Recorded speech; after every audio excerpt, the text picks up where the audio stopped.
বের করতে বলছে প্লাসের মান। তাহলে এরকম যদি দেওয়া থাকে, যদি প্লাসের মান দেওয়া থাকে এবং প্লাসের মানই যদি বের করতে বলা হয়, তাহলে খুবই সহজ একটা টেকনিকে এই মানটি বের করতে পারবেন। সর্বপ্রথম যে কাজটি করতে হবে, এই মান, যে মানটি দেওয়া থাকবে সেই মানটা কিউ করতে হবে। যেমন এখানে 5 দেওয়া আছে, 5 এর উপর কিউ দিতে হবে। এরপরে একটি মাইনাস দিতে হবে যেহেতু এখানে প্লাস আছে। এরপরে একটি 3 দিতে হবে। এরপরে আমাদের আবারও সেই একটা মান দিতে হবে, এই 5 দেওয়ার পরে এখন আমরা এটি ক্যালকুলেশন করব, করলেই মান বের আসবো।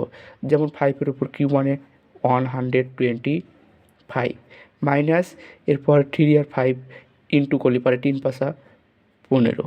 এরপর যদি আমি মাইনাস করি 25 মধ্যে 15 যদি মাইনাস করি তাহলে আসে 110।